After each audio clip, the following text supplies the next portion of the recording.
se entenderá a los efectos del informe de morosidad, a los efectos de esa ley, como administración, aquellos entes, organismos y entidades que forman parte del sector público, de acuerdo con el artículo 3.3 de la Ley 30/2007, de 30 de octubre de contrato del sector público. Todos sabéis que esta ley actualmente no está vigente porque tenemos un texto refundido posterior, que es el que regula y el que delimita ese sector público institucional, ¿no?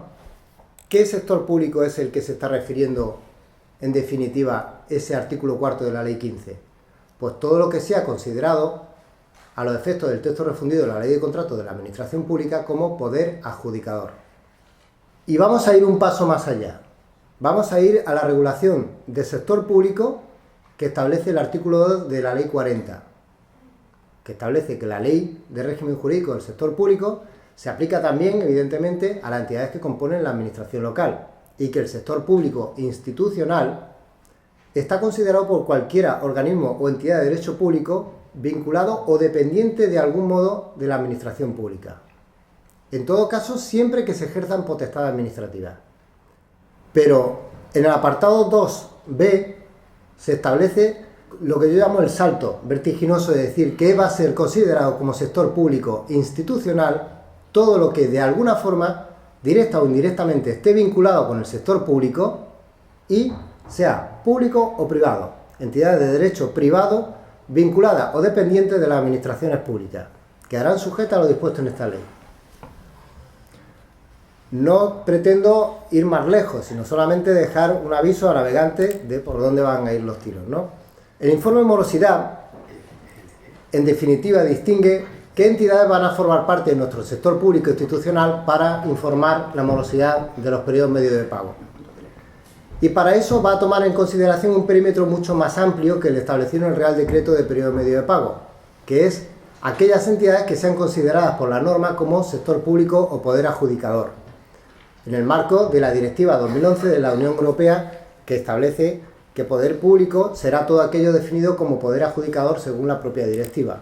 En el artículo 16.6 de la Orden de Suministro de Información se establece como una obligación trimestral de informar la morosidad en nuestro sector público. ¿A través de qué? A través del informe trimestral que hemos visto del artículo 4 de la Ley 15/2010. La diferencia fundamental entre periodo medio de pago y morosidad radica, 1, en el ámbito subjetivo de aplicación. Hemos visto que el Real Decreto de Periodo Medio de Pago tiene en cuenta solo administración pública, y en tanto que el resultado que arroja es un índice sintético que engloba el periodo medio de pago de la entidad matriz y entidades dependientes clasificadas como administración pública. Y da un periodo medio de pago. Un periodo medio de pago que agrega a su vez periodos medios de entidades dependientes. El informe trimestral de morosidad es distinto, porque no es un informe sintético, sino que es un informe que precisamente lo que demuestra es qué retraso o qué retardo o qué periodo medio de pago tiene esa entidad o ese sector público. Y habrá tantos informes trimestrales de morosidad como entes conforme nuestro sector público institucional, clasificado como poder adjudicador. Es decir, por ejemplo, este es un informe de periodo medio de pago. Los datos son públicos, por eso se pueden mostrar, ¿vale? Del Ayuntamiento de Jaén. Este es el perímetro Administración Pública del Ayuntamiento de Jaén. Aquí tendremos un informe trimestral por cada entidad que compone el sector público como poder adjudicador del Ayuntamiento de Jaén. Y vemos en amarillo sociedades que conforman ese sector público, que están sometidas a los principios y preceptos del texto refundido de la Ley de Contratos de la Administración Pública, pero que no informan periodo medio de pago y no conforman el periodo medio de pago que informa ese Ayuntamiento de Jaén. Otra diferencia fundamental. ¿Qué más diferencias tenemos entre el informe trimestral de morosidad y el periodo medio de pago? Por ejemplo, el dies a quo para el cómputo de tramitación de factura o el dies a quo para informar ese periodo medio de pago. En el informe trimestral de morosidad se tiene en cuenta además otra información relevante a los efectos oportunos para regular, por ejemplo, el régimen de indemnizaciones o de intereses de mora que acumula esa administración en el periodo informado. En tanto que en el periodo medio de pago no hay esa especificidad respecto a informar el tipo de pago, solamente se tienen en cuenta el volumen o ratio de operaciones pagadas y el dependiente de pago. Sin embargo, el artículo 16.6 de la Orden de Suministro de Información establece una captura análoga del Real Decreto de Periodo Medio de Pago. diciendo que además en ese informe trimestral de morosidad habrá que elaborar la información de acuerdo con la metodología de cálculo establecida en el Real Decreto 635, es decir, hay que realizarlo conforme a la metodología que viene establecida en el Real Decreto de cálculo del periodo medio de pago. Claro, esto en principio, con las diferencias que hemos señalado, es decir, no tienen el mismo dies a quo ni informan el mismo sector público, ¿cómo podemos calcular con la misma metodología de pago? ¿Veis? Aquí tenéis el periodo medio de pago y tiene en cuenta solamente los periodos realizados dentro del periodo legal de pago y los que se han realizado fuera del periodo medio legal de pago, además de los intereses de demora pagados en el periodo y factura o documentos justificativos pendientes de pago al final del periodo. Pues bien, aquí abajo, con esta llamada, se hace una captura automática al sistema de suministro de información de periodo medio de pago en los términos del Real Decreto 635 para informar de la obligación legal que establece el artículo 16.6 de la Orden de Suministro de Información. Por eso se recomienda cumplimentar previamente los datos de periodo medio de pago de esa unidad pública institucional y posteriormente cumplimentar los datos del informe trimestral de morosidad, porque así nos evitamos tener que picar estos datos de forma manual. De esta forma, la aplicación de informe trimestral de morosidad captura los datos informados en el periodo correspondiente. Otra diferencia, precisamente, como todos sabéis, es que el Real Decreto de periodo medio de pago establece un diferente rasero de suministro de información dependiendo de si la entidad está incluida en el ámbito subjetivo de aplicación del 111 y 135 del resto. Para los primeros, la obligación de suministro de información es mensual y para los segundos la obligación de suministro de información es trimestral. En tanto que el informe trimestral de morosidad no tiene esa diferencia, sino que esa obligación de suministro de información es trimestralmente. ¿Y por qué tenemos esas dos obligaciones de suministro de información? Que es lo que estaréis preguntando muchos de vosotros. Porque con el informe trimestral de morosidad no se pierde el histórico de la deuda comercial que tiene un ayuntamiento o una entidad o un sector público, si me apuráis. En tanto que con el Real Decreto de periodo medio de pago, como todos sabéis, solamente se tienen en cuenta facturas expedidas a partir de 1 de enero de 2014. El informe trimestral de morosidad tiene en cuenta deuda comercial anterior a ese periodo. Y no se ha querido, de forma expresa, derogar este suministro de información porque además se pierde información de lo que es el periodo medio de pago de ese sector público o poder adjudicador que compone nuestra administración pública. ¿Por qué? Porque al final lo que se pretende, y vuelvo al inicio de la exposición, es poder medir cuál es la demora de pago de nuestro sector público.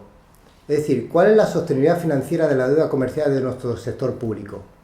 Se entendió que, claro, con los mecanismos de pago a proveedores se iba a eliminar el stock de deuda comercial que tenían muchas entidades. Sin embargo, todos sabéis que, bueno, aunque se ha solucionado bastante el problema, hay muchas entidades que nos han presentado y todavía siguen teniendo facturas en el cajón y que no se han incluido los oportunos mecanismos de pago a proveedores. Pues bien, esa deuda sigue encontrándose en este informe trimestral de morosidad. El informe trimestral de morosidad, del mismo modo, es un informe que hay que remitir al Ministerio de Hacienda y Administraciones Públicas, o al Ministerio de Hacienda y Función Pública actualmente, trimestralmente, a través de la aplicación correspondiente. Sin embargo, es un informe que hay que presentar al Pleno de forma trimestral y además remitirlo al órgano de tutela financiera autonómico. Esto es una obligación que viene establecida en el artículo 4 de la Ley 15 y en la Orden de Suministro de Información. En tanto que el periodo medio de pago hay que suministrarlo, pues como hemos dicho anteriormente, mensual o trimestralmente, según sea el régimen de financiación en la participación en ingresos tributarios del Estado que tengamos. El artículo 116.4 del texto refundido de la Ley de Contratos del Sector Público es relevante a los efectos de la Directiva del año 2011 de morosidad de la Unión Europea y de determinar el dies a quo para elaborar ese informe trimestral de morosidad. La Ley Orgánica de Estabilidad Presupuestaria establece una serie de obligaciones de disciplina presupuestaria, entre ellas el cumplimiento de las reglas fiscales, como son la estabilidad presupuestaria, la regla de gasto o el cumplimiento del objetivo de deuda pública. Y establece además que esas obligaciones de disciplina presupuestaria, como todos sabéis, hay que realizarlas en la fase de tanto elaboración, aprobación, ejecución y liquidación de los presupuestos. Consecuencia del incumplimiento de la obligación de suministro o del incumplimiento de alguna de estas reglas fiscales, pues es los artículos 18 y siguientes de la Ley Orgánica, ¿no? Que establecen un régimen progresivo de medidas para el caso de incumplimiento de las reglas fiscales, estableciendo medidas preventivas de primer orden, medidas correctivas, como por ejemplo la elaboración o aprobación de un plan económico financiero, y medidas coercitivas, llegando incluso a la disolución de una corporación local, como establece el procedimiento del artículo 61 de la Ley de Base. Actualmente no hay ninguna entidad que se le haya aplicado este escenario del artículo 61, porque precisamente estamos en un marco preventivo y correctivo. Por sacar una estadística, la elaboración de planes económicos financieros en el año 2016 ha sido espectacular. El Reino de España, en el segundo informe de seguimiento de los objetivos de estabilidad presupuestaria, que se presenta de acuerdo con el mandato de la Ley Orgánica, establece que el subsector corporaciones locales, todos los subsectores lo han incumplido, pero en particular el subsector corporaciones locales ha excedido el techo de gasto que tenía asignado para ese subsector. Consecuencia de ese exceso de la regla de gasto del subsector corporaciones locales es que se hayan aprobado este año 1.124 planes económicos financieros, de los cuales 970 son por incumplimiento de regla de gasto y aproximadamente unos 400 y algo, no recuerdo la cifra exactamente, son por incumplimiento de estabilidad presupuestaria. ¿Qué significa eso? Pues que la mayoría de corporaciones locales han excedido su regla de gasto y que no pasa nada. El que ha excedido su regla de gasto ha elaborado un plan económico financiero para reconducir esa situación a la de cumplimiento de las reglas fiscales.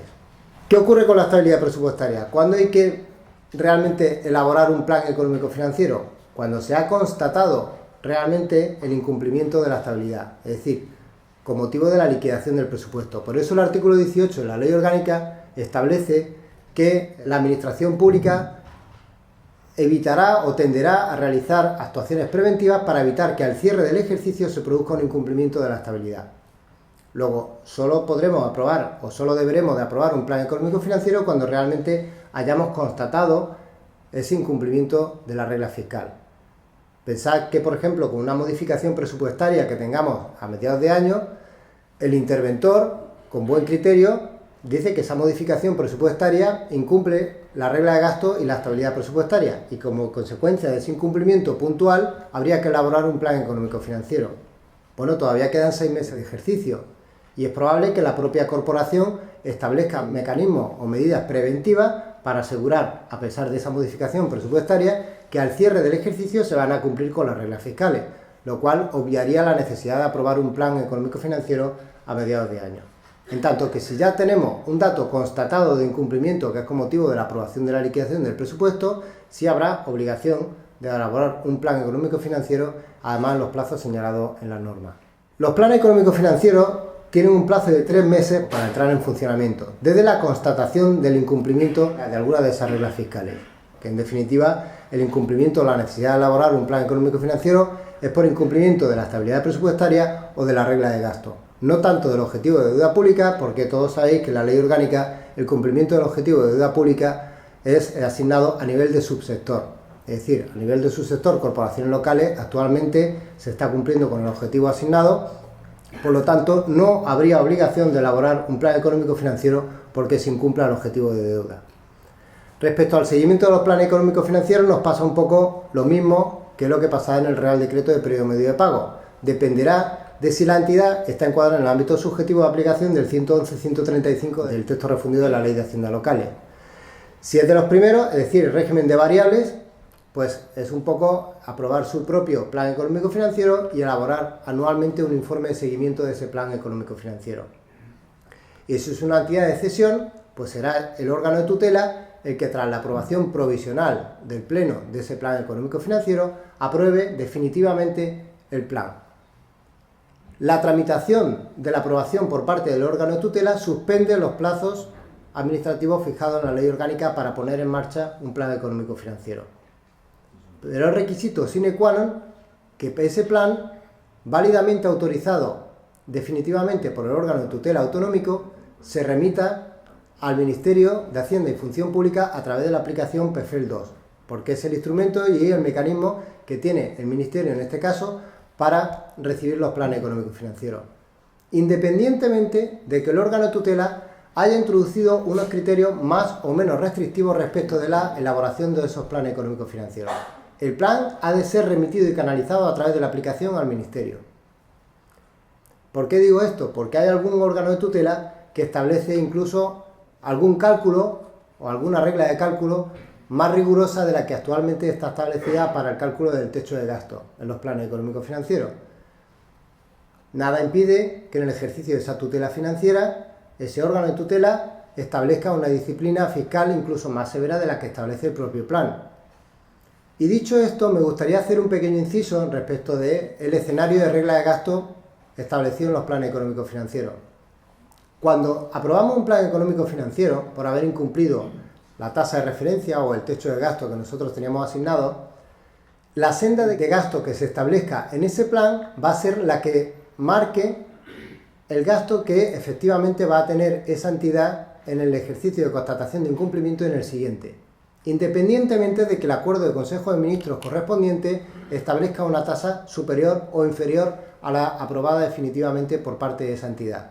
Si se fija un margen del 2,9, por ejemplo, o del 1,8, y en nuestro plan tenemos asignado un 1,8, y posteriormente viene un acuerdo de Consejo de Ministros y establece que debe de ser el 1,5, no pasa nada. Va a ser la senda de gasto la que tengamos nosotros puesta en ese plan económico financiero, porque va a ser el acuerdo o la planificación financiera que va a tener esa corporación para reconducir su techo de gasto a los límites de corrección establecidos en la norma.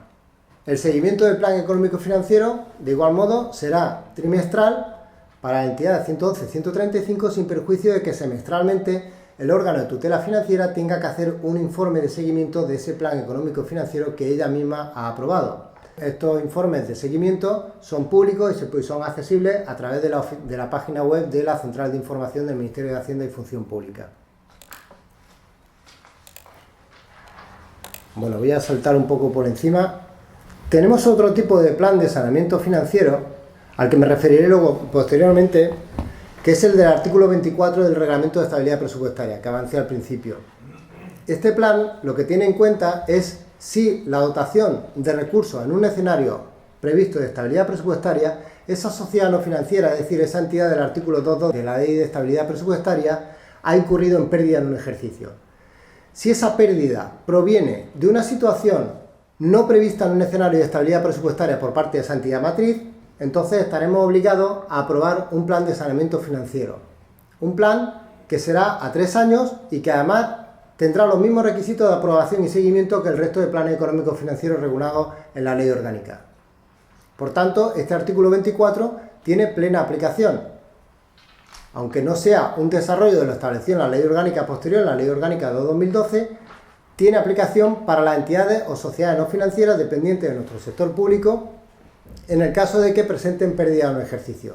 Si por contra, es decir, esa sociedad no financiera incurre en pérdida en un ejercicio, pero esa pérdida está prevista en un escenario de estabilidad presupuestaria de la entidad matriz de la que depende, no habrá que aprobar ese plan de saneamiento financiero.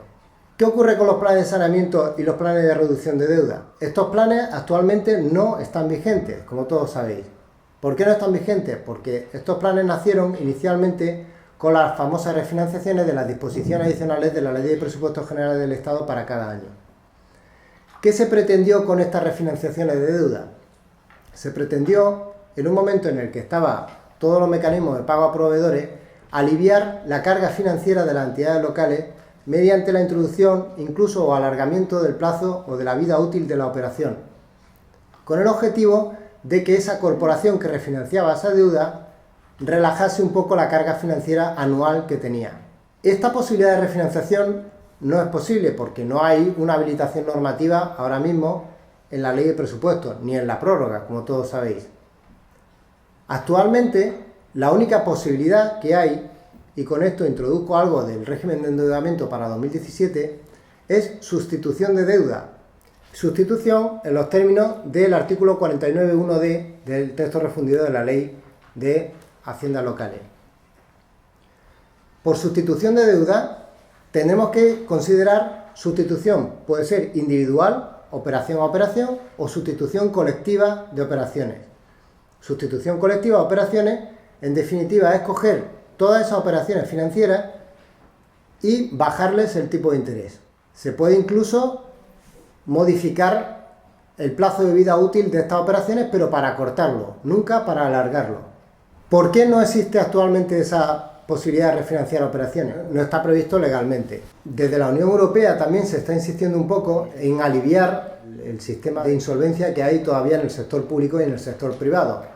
Y una de las ideas que se manejan y se barajan es precisamente profundizar en el tema de la refinanciación de deuda. Refinanciación de deuda tal y como la concebíamos las disposiciones adicionales. Actualmente es una posibilidad que no está prevista, pero sí sigue vigente el tema de la sustitución de operaciones. La sustitución de operaciones es básicamente tocar el tipo de interés y meter esas operaciones en prudencia financiera. Es posible sustitución colectiva siempre y cuando no introduzcamos periodos de carencia ni alarguemos el plazo de vida útil de esas operaciones, siempre que la operación resultante sea financieramente equivalente. Sin embargo, estos planes de saneamiento o planes de reducción de deuda tienen actualmente o despliegan efectos. Aunque no es posible realizar esas refinanciaciones, sí están desplegando sus efectos. ¿Por qué? Porque el que aprobó una refinanciación de deuda o aprobó un plan de saneamiento financiero, en su momento, porque tenía el signo del ahorro neto negativo, tiene que vigilar el cumplimiento de la aprobación de ese plan de saneamiento o plan de reducción de deuda, puesto que tienen un periodo de vigencia de 5 años desde la aprobación de ese plan de reducción o plan de saneamiento financiero. Consecuencia del incumplimiento de ese plan de saneamiento o plan de reducción de deuda será efectivamente pues la imposibilidad de acudir al endeudamiento a largo plazo, además de que por parte del órgano de tutela financiera o quien le autorizó esa operación de refinanciación en su momento le imponga un paquete de medidas coercitivas establecido en la Ley Orgánica de los artículos 20, 21 y 25 de la Ley Orgánica de Estabilidad Presupuestaria.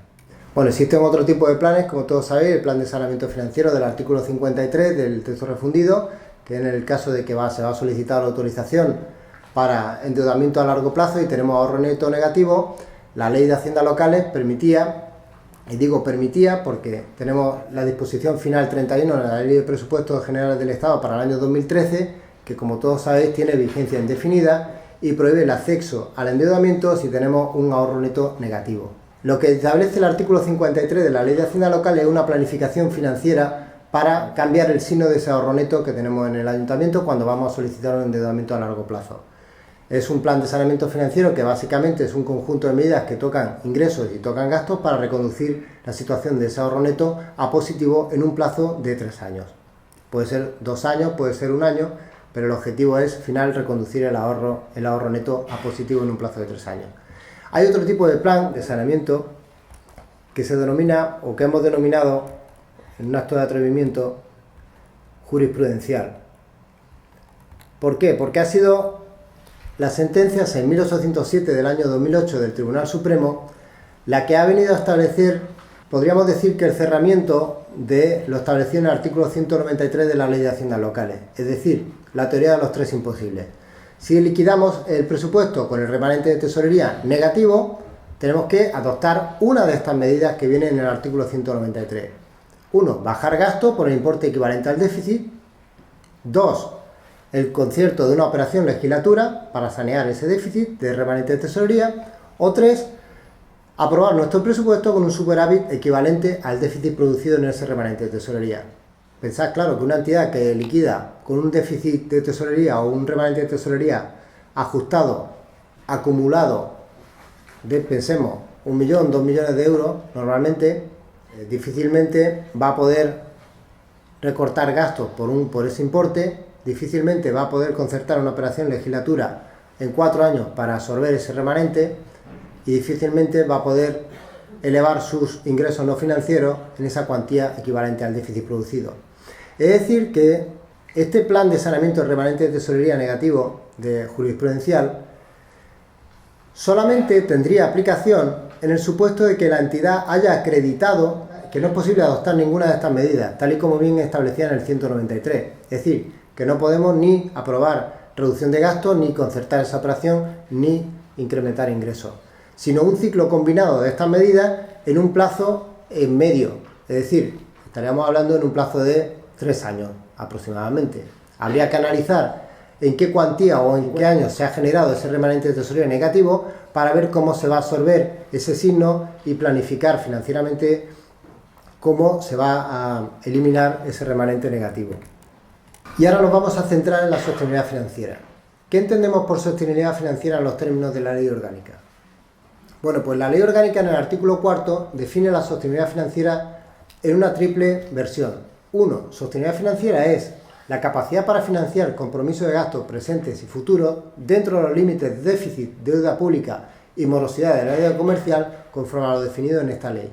Es decir, sostenibilidad financiera en el ámbito de los límites de déficit público. 2. Sostenibilidad financiera de la deuda comercial, pues la capacidad de esa corporación para atender los compromisos de pago presentes y futuros dentro de la normativa de morosidad, es decir, que nuestro periodo medio de pago no supere el plazo legal, es decir, los 30 días. Y 3, introducido por la modificación de la Ley Orgánica 6/2015, que para el cumplimiento del principio de sostenibilidad financiera, todas las operaciones financieras de esa corporación habrán de someterse al principio de prudencia financiera. Vemos cómo la sostenibilidad financiera al final está permeando en todo el sistema legislativo a través de, uno, la ley orgánica y otro, a través de las distintas normas que se van elaborando y aprobando sucesivamente. Un ejemplo de ello es, por ejemplo, la modificación que se introdujo en el texto refundido de la ley de contrato en el artículo 75 para establecer como criterio de solvencia económica precisamente el periodo medio de pago de ese licitador que está concurriendo a un concurso público. Prueba de ello es la modificación que se introdujo a través de la resolución del Instituto de Contabilidad y Auditoría de Cuentas, por el que todas las empresas públicas y privadas deben de presentar junto a sus cuentas anuales un informe en el que se exprese la morosidad o el retraso en el periodo medio de pago de esa empresa en los términos marcados en la metodología de cálculo del Real Decreto 635. Es decir, un informito en el que se dice y se calcula cuál es el periodo medio de esa empresa. La resolución del Instituto de Contabilidad y Auditoría de Cuentas es del 29 de enero de 2016, ¿vale? Para el que tengáis interés en... La sostenibilidad financiera para el conjunto de las entidades locales hemos visto antes que se produce una situación de cumplimiento del objetivo de déficit asignado al subsector actualmente por parte de las corporaciones locales. El 13.6 de la Ley Orgánica está estableciendo una obligación para la Administración Pública de publicar su periodo medio de pago definido en los términos del Real Decreto 635. Además, debe de actualizar su plan de tesorería si se incumple ese periodo medio de pago de 30 días. ¿Cuál es la actualización básica de ese plan de tesorería? Pues decir exactamente el importe de los recursos que se destinan mensualmente del pago a proveedores y el compromiso de adoptar medidas de reducción de gasto o de incremento de ingresos para poder acomodar ese flujo de caja a la reducción efectiva de la deuda comercial. El procedimiento, bueno, pues todos sabéis cuál es, ¿no? Que el periodo medio de pago debe estar subido a la plataforma en los 30 días siguientes a la finalización del periodo correspondiente. Si es una entidad de variables, pues será los 30 días siguientes a la finalización del trimestre, y si es una entidad de cesión, los 30 días siguientes a la finalización del mes. El 18.5 establece de igual modo una comunicación de alerta para entidades de cesión en el caso en que la entidad, si detecta que han pasado más de 2 meses desde la actualización del plan de tesorería incumpliendo ese periodo medio de pago en más de 60 días, tendrá que formular una comunicación de alerta al respectivo órgano de tutela. Esta comunicación de alerta será tenida en cuenta por el órgano de tutela y se dirigirá directamente a la entidad local para establecer un compromiso de reducción de ese periodo medio de pago, llegando incluso, como todos sabéis, a un posible régimen de retención de recursos en el sistema de participación en los ingresos tributarios del Estado, si así se decide por la Administración General del Estado. Esto actualmente tampoco ha ocurrido, entre otras cosas porque tenemos una variante de los fondos de ordenación para aquellos municipios que tienen un PMP excesivo. Bueno, los objetivos de deuda pública para el trienio siguiente los tenéis todos. La Administración local, objetivo de deuda pública 2,9, 2,8 y 2,7, y de regla de gasto 2,1, 2,3 y 2,5. Recordad lo que he dicho de los planes económicos financieros y de si aprobamos un plan y luego resulta que el acuerdo de Consejo de Ministros establece una tasa distinta. Es decir, nuestra senda de gasto va a ser la que se fije definitivamente en ese plan económico financiero. Esto implica, del mismo modo, que para entidades de cesión de impuestos estatales sea el propio órgano de tutela financiera el que apruebe las condiciones de ese plan económico financiero. Y me refiero por esto que es posible que el órgano de tutela entienda que ese plan económico financiero prevea incumplimiento de la regla fiscal, tanto de la estabilidad presupuestaria o de la regla de gasto, en el primer ejercicio, porque por circunstancias debidamente o causas debidamente justificadas no se puedan adoptar medidas para asegurar el cumplimiento al cierre de ese ejercicio N. Pensad, por ejemplo, en el caso de que, por H o por B, por la liquidación del ejercicio se ha producido de una forma tardía y se ha constatado un incumplimiento de la estabilidad presupuestaria. Esa entidad de cesión y somete a aprobación definitiva del órgano de tutela en un plan económico-financiero. Y por ninguna de las medidas establecidas en ese plan va a poder reconducir su situación a cumplimiento de estabilidad presupuestaria o de regla de gasto en ese propio ejercicio. Pues bien, en el ejercicio de esa tutela financiera está la capacidad de aprobar ese plan económico-financiero con incumplimiento de alguna de esas reglas fiscales, porque es el órgano de tutela quien aprueba de forma definitiva y quien realiza el seguimiento de ese plan. Este es un histórico del periodo medio de pago del subsector corporaciones locales, pero solamente monitorizado mensualmente.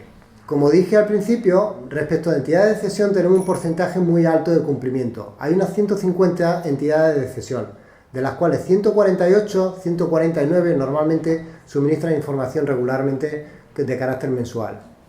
Como veis, el periodo medio de pago comenzó en septiembre de 2014, entre otras cosas por el Real Decreto de julio del año 2014, y ya se empezó a capturar esta información en el mes de septiembre, para 3T de 2014 y para el mes de septiembre para entidades de variables. El periodo medio de pago del subsector corporaciones locales ha ido creciendo, pero no ha ido creciendo porque se esté apalancando el volumen de deuda comercial, sino por el efecto compensatorio, el efecto sintético que tiene el englobar dentro de estas 150 entidades a determinadas entidades que tienen un PMP excesivo.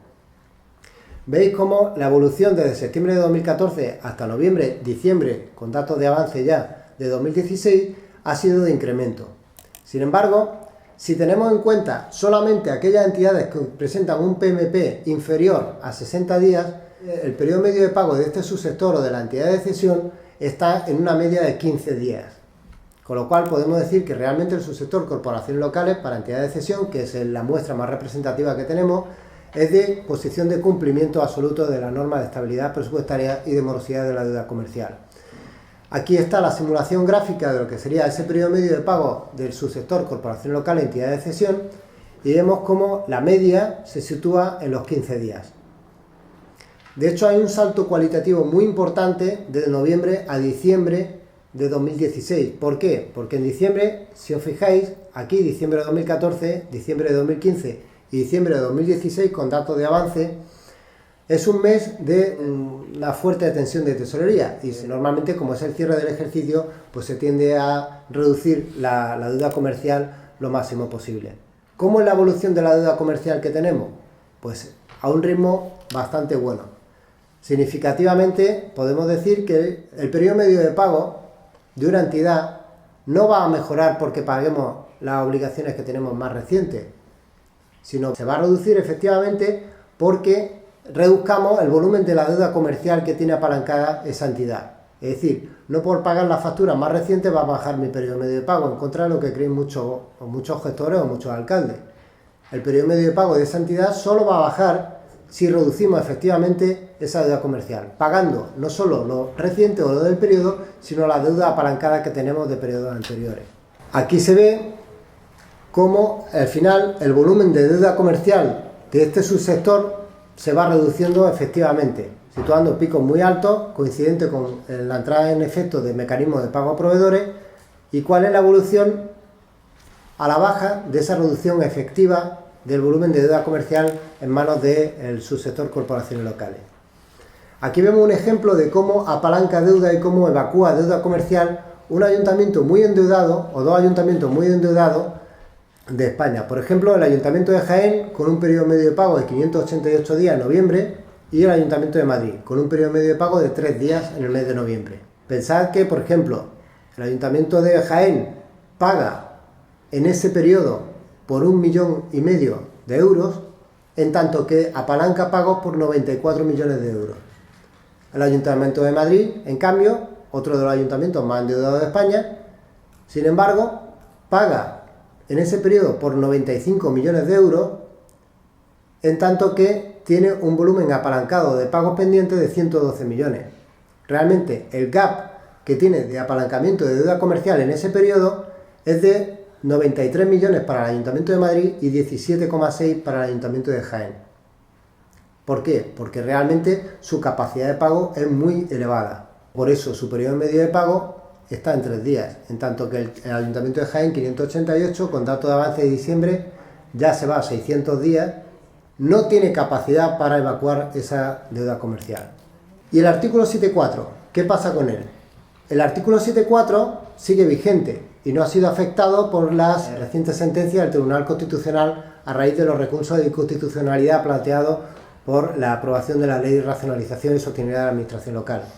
¿Qué dice el artículo 7.4? Pues dice básicamente que si queremos ejercer una competencia que no es propia ni ejercida por delegación, tendremos que tener disponible un informe favorable de sostenibilidad financiera de nuestro órgano de tutela financiera.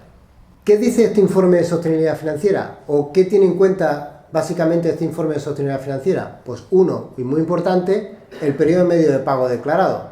Es decir, si esa administración es financieramente sostenible con su deuda comercial.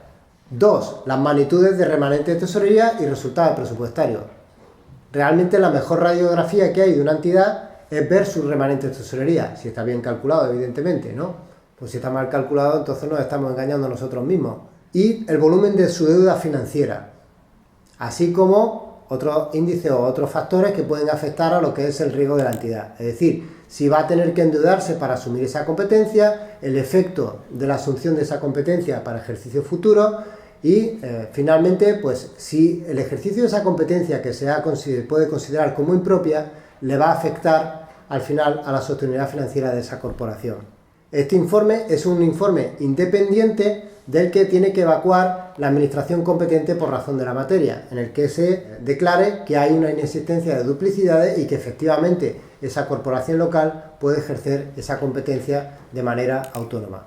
Desde el año de aparición de la Ley de Racionalización y Sostenibilidad de la Administración Local, se han emitido ya más de 530 informes por parte del Ministerio de Hacienda y Función Pública, de los cuales pues básicamente destacan como materia sobre las que se está emitiendo informes sobre el empleo, emprendimiento, programa europeo, guardería infantil. El grueso de casi todas las competencias es el de guardería infantil, servicio de educación. ¿Por qué? Pues porque sabéis que la mayoría de las comunidades autónomas tienen un régimen de financiación sobre esta plaza de guardería infantil o de guardería municipal. Por ello, el ejercicio de esta competencia ha de ser sometida a informe de sostenibilidad financiera. El que no tiene sostenibilidad financiera no podrá prestar ese servicio. Actualmente el Ministerio de Hacienda y Función Pública tiene tutela sobre 11 comunidades autónomas. Destacan unas comunidades autónomas sobre otras en cuanto a la solicitud de informe de sostenibilidad financiera porque vinculan programas de subvención pública para determinadas competencias. Por ejemplo, Castilla-La Mancha o la Comunidad Autónoma de Extremadura, en los cuales es un requisito para aplicar el régimen de subvención el haber obtenido o no un informe de sostenibilidad financiera. ¿En qué sentido? En diversos sentidos.